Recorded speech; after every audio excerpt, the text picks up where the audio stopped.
As you drive around the scenic city, you will notice a beautiful library. And in that library is a visionary plaque with Elmer, Esther, and Wilma Meyer's name. As you go south of town, you will see the Owl Falls Fire and Emergency Center. The chief donors, once again, are the Meyer, and then on to the Owl Falls Alden High School, where the Geraint Barlow Auditorium is. Outside of that, you see the Meyer's name again. And then it's off to our aquatic center, which carries the Meyer's name. This is a first-rate water park, which has something for everybody, from young to old, and enjoyed by all. And once again, it is funded mainly by the Meyer girls.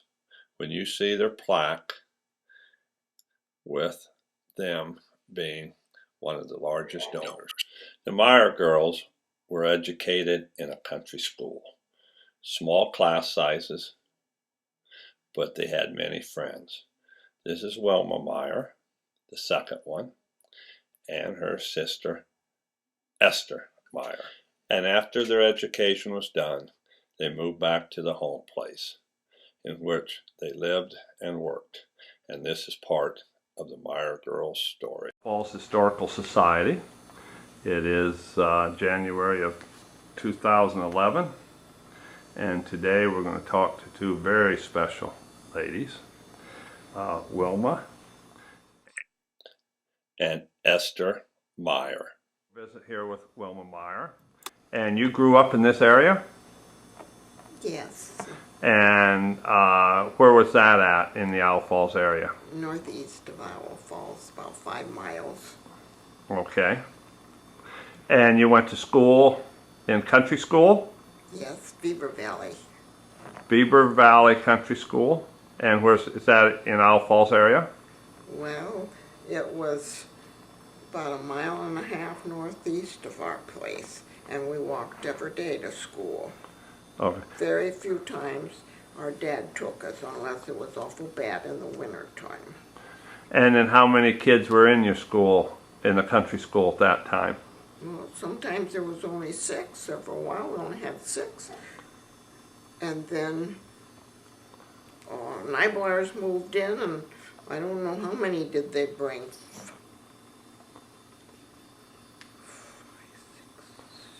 And could I ask you what years those were when you were going to country school?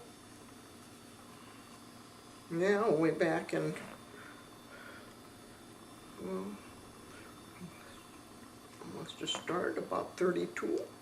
Okay, so you were in country school in the 30s. Okay. And you went how many years? 8 years. So you went through country school for 8 years, and then did you go for high school? Yes, 2 years to Owl Falls and 2 years to Hampton. Okay. And you were probably one of the few people that actually, back in the 30s, that went to high school? Right. And then what did you start doing? Did you work on the farm? I stayed on the farm. Okay. I never had a paying job. Okay, so you were always kind of around the farm. And then you farmed with your folks? Yes. Then after they were gone, me and my brother farmed. And I had chickens for quite a few years, from 1950 to about 1983. All right. And sometimes I had printed 1,500 laying hens.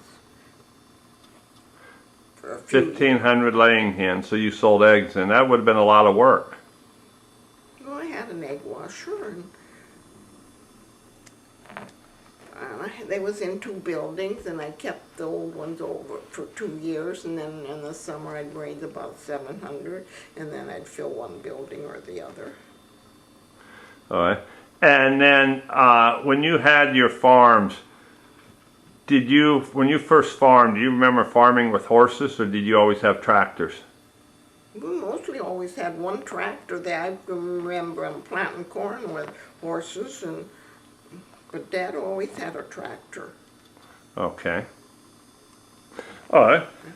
And we never used lamps either before we got electricity. We didn't get electricity till '39, but we had a Delco plant, and they milked cows with the milking machines, but we had a gas engine. We never milked cows by hand. How many cows did you have? Well, back then we didn't have very many. I don't know. Okay. But we had milked as high as 40. But then after 1,500 chickens, 40 milk cows. Did you have hogs? Not then no more. They did have hogs, but after Dad got sick in '58, then after that we quit the hogs. Huh. And how many acres did you guys farm back then? Well, where we lived is only 120 acres. And then in I think it was about 48, they bought an 80. That was about 4 miles from where we lived. Okay. So you did all this work on 200 acres. What do you think of these farmers now that will farm 5,000 and 6,000 acres? You really want me to tell? Yeah, yes. I think that's too much. Okay. And a lot of them, it's all hired done, and they come in with that big machinery, and they don't care what they do to your land, because a lot of them don't own that much, they rent it. And as a, let's say back in the 30s as a little girl living at home, what was your entertainment like? I had to play out in the grove. Okay. We had twine strings around the trees, and the neighbor boy used to come down and play with me, and we'd go out and make mud pies and fruit jar lids, and I don't know, just different things like that. And to this day, he still talks about that, how we used to go out back at the grove and play. Oh. And did you go on, as growing up in the 30s and 40s, were there vacations like they do now, or were you pretty much just to the farm? What did you mean? Did you go on vacations? Oh, no, we had milk cows. Okay. And you had to milk twice a day, every day? Every day. Including Christmas and Easter, and when you were not feeling well, you still had to milk? But we always went to the state fair when I was growing up. Okay. We'd get up early and milk the cows and go, and then it'd be late when we got home, but we had to milk the cows. And that was, most of your trips were like just to the state fair? And cattle congress. How about back then, outdoor plumbing? Some of these kids wouldn't understand what, well, we didn't have indoor plumbing. Well, that meant you had to go outside to the bathroom. Right. Do you remember any stories about that you want to share? I don't know. We didn't have toilet paper either. You used catalogs. So you used the catalog for toilet paper. Okay. Well, I don't know if they made toilet paper back then. We never knew about it till '39 when we got electricity, and then they built the house that fall. We got electricity, I think, in March or something, and then in that fall they built the new house, and then we had a bathroom, and until that time we never.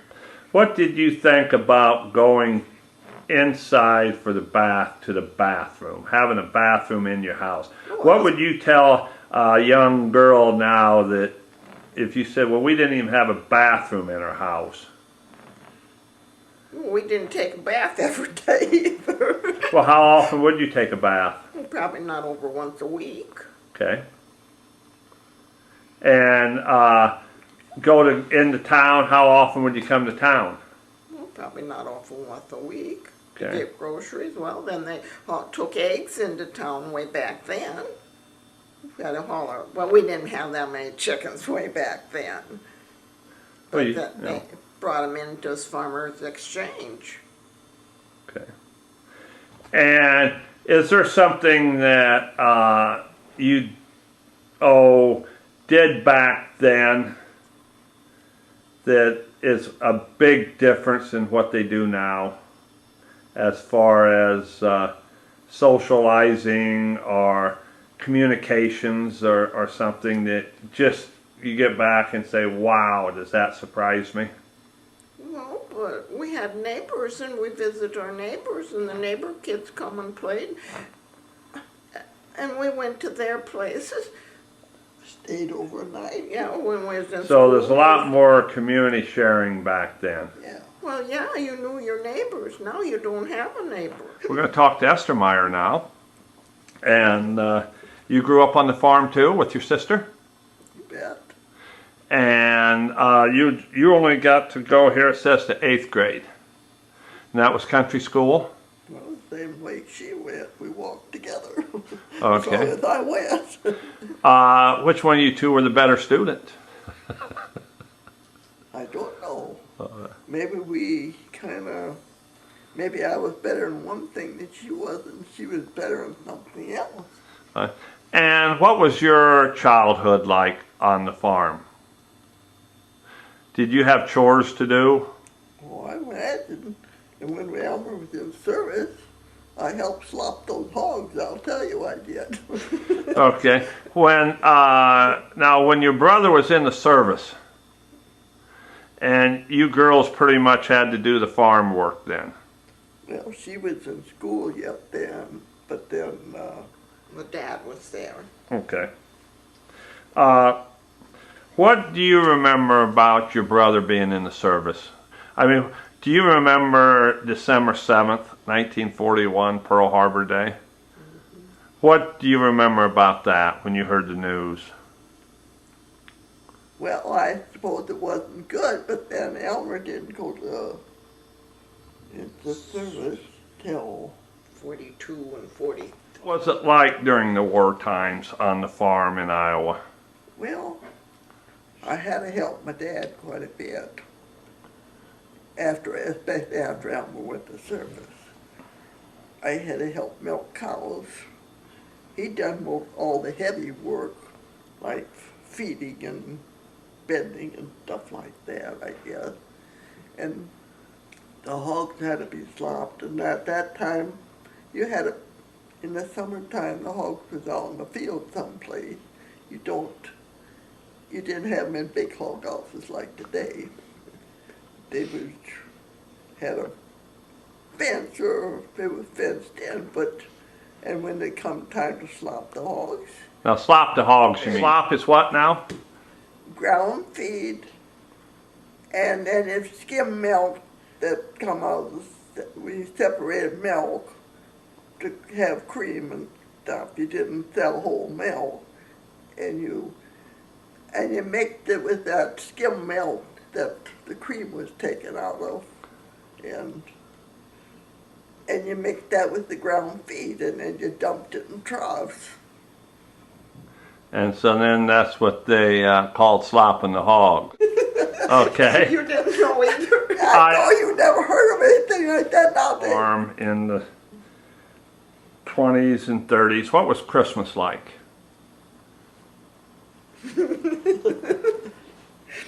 We had a little tiny Christmas tree, an artificial one, and it had candles on it.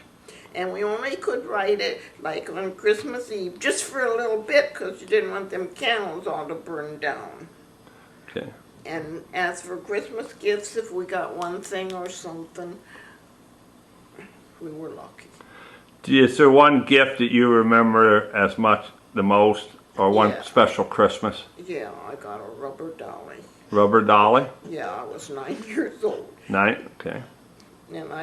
And she made clothes and stuff for it, and it seemed like I had a little basket that you used to get grapes or something in, and they painted that up, and I had that little dolly in that basket, and I had a lot of nice things from it. I thought they were nice, then these kids would throw them. Schooling was, you were just 8th grade, and then you went to work on the farm with your dad. And how long did you work with your dad? Well, I don't know, maybe till I got out of high school. Yeah, I guess so. And then after that, you worked there. And then from working on the farm, you always had a big garden. So after listening to you guys, I can see that your days were long and they were hard. And it wasn't many days off, was there? Well, no. Chores had to be done. I can remember I had to feed calves with the bottle and stuff and help feed the calves after wean off the cow. We didn't have beef cattle like today. So a lot of these days on the farm back then, you would get up probably when the sun came up and work till the sun went down. Sometime after it went down. Okay. Well, and when Elmer was in service, all the corn that got picked that fall, I picked it by hand. So you would, I helped you on weekends. Yeah, she helped us. when if you were going to talk to a young farmer now, and you said, I used to pick corn by hand, how would you do that? Just go out and pick corn and throw it in the wagon? That's what you had to do. And did you have tractors or horses or? Horses. And how much corn could you pick in a day? Well, not a real lot, but maybe if I got the wagon about half full in the morning, Dad would unload it at noon, and then I would pick again in the afternoon till maybe put it 5 o'clock, and then I'd have to go home and do chores. So you would get up in the morning, pick corn basically till noon, have dinner? No, we do chores first. Okay, do chores, pick corn, eat, pick corn, do chores, go to bed, get up in the morning, pick corn, do chores, pick corn, do chores, and It was the same thing over and over till Thanksgiving, and then we had a blizzard, and Dad would get straw to bed in the cows with the team, and that was the end of corn picking because one horse fell over dead. oh, okay. About most of your traveling was to like the state fair and cattle congress is about the only times you left Owl Falls. Was that common for most people in that time that you just didn't go places? Probably was. Okay. Someone might have had relatives off further and went to visit, but most everybody had some milk cows. Okay. But if you didn't have so much, a neighbor could come in and do it for them for a few days and stuff. But we had these more cows and stuff, and you couldn't expect a neighbor to come in and do it. What was the furthest place you ever went? I suppose the state fair back then. Now you also worked at farmland.